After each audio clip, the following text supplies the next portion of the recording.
मुलाकात के नाम से जो दिनों जमानों का खालिक व मालिक है। मौजूद मेहमान गिरामी उर्दू फाउंडेशन के ज़रिए एहतमाम मुनक्कद की जाने वाली ये शाम ख़वातीन किसी से कमतर नहीं में खुशामदीद।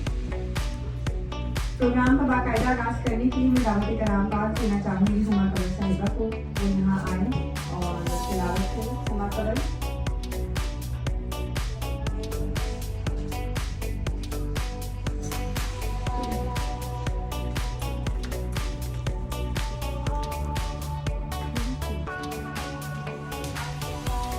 नाते कलाम पेश करने के लिए मैं दावत देना चाहूँगी नौजवान शायर फरहान जाफरी पैटर्न को।